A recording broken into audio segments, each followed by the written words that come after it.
अस्सलाम वालेकुम नाज़रीन, प्रोग्राम कराची टुडे और मैं हूं आपका मेज़बान बिलाल खान। कराची में जराइम पर काबू पाना इस वक्त सिक्योरिटी इदारों के लिए दर्द-ए-सर बन चुका है। मुश्किलात पेश आती दिखाई दे रही हैं। अगर सिर्फ आज की बात की जाए तो इस वक्त 2 लोगों को मौत के घाट उतार दिया गया, जान की बाजी हार गए। और फिर अगर एक तालिबा की भी बात की जाए तो इस वक्त घर में भी लोग महफूज नहीं है, घर में घुसकर उसको कत्ल किया गया है। ये जो वाकयात बढ़ते चले जा रहे हैं, रोजाना की बुनियाद पर हम देखते हैं कि अहकामात भी जारी किए जाते हैं इदारों की जानिब से, उनके हेड्स की जानिब से, लेकिन कोई खातिर खा इस पर कार्रवाइयाँ होती नजर नहीं आती हैं। आज के जो वाकयात रिपोर्ट किए गए, इनमें कितने जो है वो केसेस सॉल्व कर लिए गए हैं और कितनों के हवाले से अभी तक इन्वेस्टिगेशन की जा रही है, इसी पर बात करेंगे। सीनियर क्राइम रिपोर्टर हमारे साथ इस वक्त ऑन कॉल मौजूद है, ताहिर अब्बासी। ताहिर, जानना चाहूंगा आज के होने वाले वाकयात के हवाले से। बिलाल साहब, पुरतशद्दुद वाकयात और इसके साथ साथ डकैती और लूटमार में एक नई लहर कराची में देखी गई है। गुज़िश्ता 24 घंटों की अगर हम बात करें तो लूटमार की इस नई लहर के दौरान जो है वो 2 अफराद जो है वो लुकमा अजल बन चुके हैं, जबकि 9 से ज़ायद अफराद इन वारदातों में जख्मी भी हुए हैं। सर सैयद से ये मामला शुरू हुआ जो कि 24 घंटे पहले रिपोर्ट हुआ था और आज सारा दिन लाठी और कोरंगी में यही वाकयात रिपोर्ट होते रहे हैं। कोरंगी में एक नई करोला वैन गाड़ी थी जिसमें एक गिरोह सवार था जिसने कैश वैन को लूटने की कोशिश की। इस वारदात को नाकाम तो बना दिया गया है अमले की जानिब से, मगर इंतहाई अफसोसनाक इस वाक़े में 40 साल अशोक नामी शख्स था जो कंपनी का मुलाजिम था, ये जा बहक हुआ है। साथ ही 2 सिक्योरिटी गार्ड थे, महबूब शरीफ और वजीर, ये इसमें जख्मी हुए हैं। कैश जो था वो मुंतकिल किया जा रहा था। सफेद कार में सवार मुलजिमा ने ताक़ुब के बाद फिल्मी अंदाज में से रोकने की कोशिश की, ताहम जो अमला था वो भी अस्लहे से लैस था, जिसने जवाबी कार्रवाई की और वारदात को नाकाम बनाया, जिसमें इंसानी जानों का नुकसान जरूर हुआ है लेकिन जो उसमें नकदी थी वो महफूज रखी है। लाडी में डकैती मुजामत पर 26B का इलाका है जहां 19 साल उस्मान को डकैती मुजामत के दौरान गोली मारकर कत्ल कर दिया गया। ये 2 इंतहाई अफसोसनाक वाकयात जो कि आज पेश आए गए। गुज़श्ता रात की बात की जाए तो सर सैयद के इलाके में नॉर्थ गुज़श्ता अरसा दराज से कराची का वस्ती जो है वो लुटेरों के शिकंजे में जो है वो घेरा हुआ है। गुज़श्ता रात नबी खान नामी एक नौजवान जिसकी उम्र 22 साल बताई गई है, डकैती मुजामत पर इसे बेदर्दी से सर पे गोली मारी गई। तशवीशनाक हालत है, डॉक्टर उसकी जान बचाने की कोशिश कर रहे हैं। जी बिल्ला साहब। जी, इस वक्त एक और वाकया हुआ है जो तालिबा को घर में घुसकर कत्ल किया गया, ये क्या मामला है, अब तक सॉल्व किया जा चुका है क्या? बिलाल साहब, बिल्कुल केमाड़ी पुलिस ने इस मामले को मुकम्मल तौर पर तफ्तीश के दौरान जो है वो हल कर लिया है। ये इश्क में नाकामी पर हमजा नामी ये मुल्जिम था जिसने वारदात की और घर में घुसकर जो है वो चाय बनाने वाली तलबा थी मदीहा, इसे गोली मारकर कत्ल किया गया। पुलिस एहलकार अफसरान जो तफ्तीश के दौरान जो इनका शफात कर रहे हैं उसके मुताबिक बताया गया कि हमजा और मदीहा आपस में जो है वो रास्ते में थे, स्कूल जाते वक्त दोनों की मुलाकात हुआ करती थी। बादअज़ा मदीहा ने इनकार किया और इनकार पर ये जो मजनू आशिक था हमजा, इसने इस वारदात के लिए 25,000 रुपए मालियत में ऑनलाइन जो है वो हथियार की खरीदारी की और बाद में सिर्फ इस जुमले पर मदीहा को कत्ल किया गया कि एक मुलाकात के दौरान मदीहा को ये कहा गया था कि शादी कर लें, लेकिन उसने मना किया। तो हमजा की जानिब से कहा गया मैं गोली मार दूंगा, मदीहा ने कहा मार दीजिएगा। इस जुमले पर हमजा ने बताया कानून नाफिज करने वाले इदारों को कि उसने कहा मार दो तो मैंने मार दिया। साथ ही साथ शहरियार और शहरी नामी 2 मजीद मुराद नामी मुल्जिम हैं, 3 मुल्जिमान को पुलिस ने गिरफ्तार किया है और इस केस को पुलिस ने मुकम्मल तौर पर हल करने का मौक़िफ़ भी दिया है। ठीक है, जो आपने इससे कबल बताया कि डकैती जो है वो नाकाम बना दी गई, उन मुल्जिमान के पास शनाख्त हो सकी है, उनका सुराग लगाया जा सका है? बिलाल साहब, अगर गुज़श्ता दिनों की बात करें तो शर्की पुलिस ने एक बड़ा दावा जाहिर किया था कि शहर में जो करोला गैंग है उसका जो सरगना है इमरान और कुरकुरे, उसे सोहराबगोट पुलिस ने मुकाबले के दौरान गिरफ्तार करने का दावा किया था और साथ ही कराची पुलिस ये दावा करती थी कि अब इसके बाद व्हाइट करोला गैंग भ्रष्ट हो जाएगा और वारदातें नहीं कर सकेगा। लेकिन आज सुबह हमने देखा कोरंगी का सनती एरिया है जहां ताक़ुब के बाद जो है कैश वैन को लूटने की कोशिश की, इसमें करोला गैंग मुलविस होने के पुलिस को शवाहिद मिले हैं। ताहम पुलिस ने एक सीसीटीवी भी फुटेज जरूर हासिल की है जिसमें ताक़ुब करते वैन के आगे गाड़ी लगाते और 2 तरफा फायरिंग का तबादला देखा गया है। ताहम पुलिस पूरे मामले पर तहकीकात कर रही है। कोरंगी इंडस्ट्रियल एरिया पुलिस ने इस वारदात का मुकदमा जरूर दर्ज किया है जिसमें कत्ल, इक़दाम कत्ल समेत दीगर दफात शामिल की गई है, लेकिन पुलिस अब तक किसी किस्म की कोई कामयाबी इसमें हासिल नहीं कर सकी है। अशोक के कत्ल का मुकदमा जरूर दर्ज हुआ है। ठीक है, ये गिरोह के हवाले से जरा जानना चाहूंगा, क्योंकि माजी में भी हमने देखा कि मुख्तलिफ नौयत के केसेस सामने आते रहे, गाड़ियों के अंदर गिरोह डकैतियां करते रहे और लोगों को कत्ल करते रहे। ये खास किस्म का गिरोह दोबारा से एक्टिव होता दिखाई दिया है। दावे रहे पुलिस के पकड़ लिया गया है, लेकिन क्या कड़ियां मिलाई जा सकी हैं कि माजी के अंदर जो वाकयात होते रहे क्या उनसे मिलते हैं ये?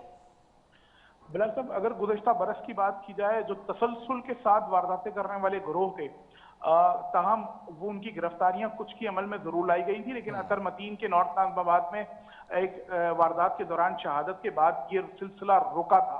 लेकिन आज जो वारदातें हुई हैं वो इस बात की अमाजी करती है कि ये वारदातें सिर्फ रुकी थी, थमी नहीं है। आज एक मरतबा फिर एक नई लहर स्ट्रीट क्राइम और डकैतियों की हमने शहर में रिपोर्ट होते हुए देखी। न कि सिर्फ कोरंगी और लांडी, साथ साथ वस्ती में, गरबी में और शर्की में भी ये वारदातें रिपोर्ट हुई हैं। जिला जुनूबी में भी इसी नौयत की स्ट्रीट क्राइम और छीना जब्ती की वारदातें रिपोर्ट हुई हैं। तो तसलसल के साथ ये वारदातों का सिलसिला एक मामूली, क्योंकि पुलिस पर प्रेशर बहुत था, शहर में नाकाबंदी के पुलिस के दावे थे, स्ट्रीट क्राइम पर मीडिया ने एक बड़ी आवाज उठाई थी। उसके बाद हमने देखा था कि सिलसिला जो है वो रिपोर्ट होने का सिलसिला कुछ देर के लिए थमा था, लेकिन ज्यादा दिन ये चल नहीं सका। आज एक मरतबा फिर शहर में दर्जनों वारदातें रिपोर्ट हुई हैं और इन वारदातों में अगले चंद पिछले घंटों के दौरान 2 शहरी मारे जा चुके हैं। एक तशवीशनाक हालत में जिंदगी और मौत की कश्मकश में मुब्तला है। 7 से ज्यादा शहरी जो है वो अब तक जख्मी है। ये सिलसिला शहर में 24 घंटों के दौरान पेश आया है, जिससे बज़ाहिर तौर पर ये वाजे जो है वो सूरत हाल नजर आ रही है कि शहर में जो कुछ लुटेरों के खिलाफ पुलिस की कार्रवाइयां थी वो मौसर साबित नहीं हुई है, जिसके बाद पुलिस की कार्रवाइयां जो मौसर साबित ना हो सकी थी और अब एक मरतबा फिर ये लुटेरे सड़कों पर शहरियों के साथ वारदात। ठीक है ताहिर, एक सवाल यहाँ पर है, शहरियों को लूट कर चले जाते हैं ये मुल्जिमान, डकैतियां करके चले जाते हैं, इनका ताकुब नहीं किया जाता, सुराग नहीं लगाया जाता, इन्वेस्टिगेशन हम देखते हैं कि कहीं ना कहीं वीक नजर आती है। गुज़िश्ता दिनों की अगर बात कर ली जाए तो कोरंगी क्रॉसिंग पर भी बाकायदा नाका लगाकर मुसल्लह मुल्जिमान ने 100 से ज्यादा शहरियों को लूटा था। क्या इतने दिन गुजर जाने के बावजूद उनकी शनाख्त हो सकी है? बिलाल साहब, बिल्कुल KIA पुलिस ने 2 मुल्जिमान को गिरफ्तार किया था। एक का ताल्लुक मक्सी ग्रुप से था और दूसरा का जतोई ग्रोह से था, जिन्होंने पुलिस को इंटरोगेशन में तमाम सूरत हाल बताई थी कि ये नदी के अतराफ कच्चों में रहने वाले डकैत हैं, जो कि अंदरून सिंध और बलूचिस्तान से ताल्लुक रखने वाले लोग हैं। ये छोटे और बड़े असलहे से लेद होते हैं, वारदातें करते हैं नदी के अतराफ और दोबारा कच्चे में उतर जाया करते हैं। पुलिस ने एक बड़े ऑपरेशन का इसमें प्लान तरतीब मुरतब किया था, मगर उस पर अमल दरामद नहीं हो सका है। जो ये 2 मुल्जिमान थे, क्योंकि ये दीगर मुल्जिमान से मुतालिक मजीद शनाख्त नहीं कर सकेंगे, पुलिस ने इनका रिमांड मुकम्मल होने के बाद इन्हें जेल रवाना कर दिया है। मजीद किसी किस्म की कोई गिरफ्तारियां कॉजवे के अतराफ से हमें नहीं देखने को मिली है। इसी तरह की वारदातें लांडी, कोरंगी के और अतराफ के दीगर इलाकों में भी हुई हैं। यही डकैत हैं जो जरा जुनूबी के पोश इलाकों में वारदातें करते हैं, नाके लगाकर बंगलों में जो कुछ बड़ी वारदातें होती रही हैं, उन वो ताने बाने कोरंगी के मुख्तलिफ बॉर्डर से मिले हैं। जो कुछ गिदरी ने 5 डकैत मारे थे, उनकी भी लास्ट लोकेशन जो थी वो कॉजवे नदी के करीब से आई थी और वो जो है वो गैर मकामी डकैत गिरोह था। तो गैर मकामी अफराद पर मुश्तमिल ये डकैत गिरोह हैं जो वारदातों के बाद कराची की कच्ची आबादियों में रिहाइश इख्तियार करते हैं और बड़ी किसी वारदात के बाद अपने आबाई मकामात पर मुंतकिल हो जाते हैं। चंद रोज कबल सिंध पुलिस के एक ताकतवर अफसर से जब हमारी बात हुई थी, उन्होंने कराची में एक बड़े ऑपरेशन का जो है वो अंदिया दिया है और उन्होंने कहा है कि 2013 के ऑपरेशन से मुमासिलत रखने वाला एक कराची में बड़ा ऑपरेशन शुरू करने जा रहे हैं। पुलिस उसको लीड करेगी, रेंजर्स मामलत करेगी, वजारत दाखिला सिंध को भी उसमें शामिल किया जाएगा ताकि जो सूबे से बाहर मौजूद मुल्जिमान हैं उनकी गिरफ्तारी में मदद दी जा सके। एक सवाल हमने उनकी जानिब से किया था, आया ये कौन लोग हैं, तो उनकी जानिब से बताया गया था कि बलूचिस्तान, जुनूबी पंजाब और अंदरून सिंध के जो मजाफाती इलाके हैं, ये वहां से ताल्लुक रखने वाले मुल्जिमान हैं जो वारदातों के बाद कुछ अरसा कराची की कच्ची आबादियों में। ताहिर, एक सवाल यहाँ पर है, माजी के अंदर हम बैठकर यहाँ इस प्रोग्राम का हिस्सा बना चुके हैं, उस बात को मैं चाहूंगा उसके ऊपर थोड़ा सा गुफ्तगू की जाए। दूसरे सूबों से आने वाले लोगों का डेटा कंपाइल किया जा रहा था और खास तौर पर उन डकैतों का जो यहाँ पर पकड़े जाते हैं, हिरासत में ले लिए जाते हैं, वो अगर दूसरे सूबों से होते तो एक डेटा कंपाइलेशन का काम स्टार्ट किया गया था, वो कहाँ तक पहुंचा? बिलाल साहब बिल्कुल, ये इस हवाले से भी जब हमारी उनसे बात हुई थी तो उन्होंने बताया कि हालिया 14 और 15 माह के दौरान जो मुल्जिमान गिरफ्तार हुए हैं जो कि गैर मकामी थे, उनकी जो है वो केसेस की तफसीलात मंगवाई गई थी, उनकी लोकेशन चेक करने के मामला जो है वो अभी जेर इल्तवा थे। जो उस ताकतवर अफसर की जानिब से बताया गया था वो यही था कि जितने भी गैर मकामी लुटेरे थे उनकी फहरिस्तें मुरतब की गई हैं, उनकी जो मौजूदा लोकेशन थी वो तमाम की तमाम कराची की कच्ची आबादियों के अतराफ की आ रही थी। पुलिस ने उन तमाम कच्ची आबादियों को पॉइंट आउट करने के बाद रेंजर्स के साथ एक अहम इजलास में तमाम चीजों का तबादला किया गया। ये फैसला जो है वो सूबाई हुकूमत के एक अहम इजलास में किया जाना गया। आईजी सिंध ने भी एक रिपोर्ट मुरतब कर रखी है, वो वजीर आला सिंध को पेश की जाएगी और बाकायदा एक इजाजतनामे के साथ कराची में एक बड़ा ऑपरेशन लॉन्च किया जाएगा। ग्रैंड ऑपरेशन के नाम से कराची में एक नया ऑपरेशन अनकरीब कराची के लोग देखेंगे, जो कि रेंजर्स और पुलिस की जो है वो ताउन से कराची में किया जाएगा। तमाम कच्ची आबादियों को जो है वो कॉर्डन ऑफ करने के बाद वहां टारगेटेड जो मकामात होंगे वहां से टारगेटेड क्रिमिनल्स को पुलिस गिरफ्तार करने का मंसूबा रखती है और ये मंसूबा आइंदा 2 से 3 रोज में कराची पर इंप्लीमेंट होगा। ठीक है, एक सवाल और यहाँ पर बनता है। साबिक कराची पुलिस चीफ की अगर बात की जाए तो उस पर भी हम डिस्कशन कर चुके हैं कि उनके दौरे क़यादत में कितनी वारदातें होती रहीं, कितनी चोरियां होती रहीं, किस तरह से लोगों को हलाक किया जाता रहा। अब जो इस वक्त मौजूदा कराची पुलिस चीफ हैं उनके दौरे इक़्तिदार में भी हम देखते हैं कि ये वारदातें रुकने का, थमने का नाम नहीं ले रही हैं। बासानी ग्रोह आते हैं, लूट कर चले जाते हैं, हलाक करके चले जाते हैं, छीन कर चले जाते हैं शहरियों से उनका कीमती सामान। क्या लगता है एक मखसूस प्रोपेगेंडा के तहत ही किया जा रहा है क्या? बिलाल साहब, अगर आप थोड़ा सा पीछे चले जाएं तो बलूचिस्तान में कानून नाफिज करने वाले इदारे और हमारी एजेंसियों का एक कामयाब ऑपरेशन हुआ है। उसमें मुतादिद जो है वो दहशतगर्द और लुटेरे मारे जा चुके हैं। इसी तरह का एक ऑपरेशन अंदरून सिंध के कच्चों के इलाके में हुआ है। मुतादिद डकैत गिरोह ड्रस्ट कर दिए गए हैं, कुछ मारे गए हैं, कुछ भाग चुके हैं। इसी तरह का एक जनूबी पंजाब में भी हुआ है। तो कराची तमाम के लिए एक हॉट केक की जो है वो तस्वीर रखता है। ये तमाम के तमाम लुटेरे कराची पहुंचे गए और बाज़ाब्ता तौर पर यह एतराफ हुआ है कानून नाफिज करने वाले इदारों की रिपोर्ट में कि कराची में जो वारदातें हो रही हैं इसमें गैर मकामी लुटेरे शामिल हैं, जिनका ताल्लुक बलूचिस्तान के कोयटा, खुफदार और अतराफ के 3 मकामात से है। दुरून सिंध के कच्चों के इलाके हैं वहां से है, जबकि जुनूबी पंजाब के कुछ मकामात हैं जिनकी निशानदेही की गई है। इन तमाम मुलविस मुलजिमान का ताल्लुक जुनूबी पंजाब, दुरून सिंध और बलूचिस्तान के मकामात से है। तो इनके खिलाफ एक ग्रैंड ऑपरेशन है, लिस्टें मुरतब कर ली गई हैं। ये मादी में मुतादिद मरतबा गिरफ्तार हो चुके हैं। पुलिस के बाद इनका तमाम रिकॉर्ड मौजूद है। जी ताहिर, ये भी जानना चाहूंगा मैं कि जो टेररिस्ट ऑर्गेनाइजेशंस हैं या फिर बैंड ऑर्गेनाइजेशंस हैं, क्या ये मुल्जिमान जब उनकी शनाख्त होती है, हिरासत में लिया जाता है, अब तक कराची में मुल्जिमान को जो हिरासत में लिया गया उनका किसी का ताल्लुक निकला है बैंड ऑर्गेनाइजेशन या टेररिस्ट ऑर्गेनाइजेशन से?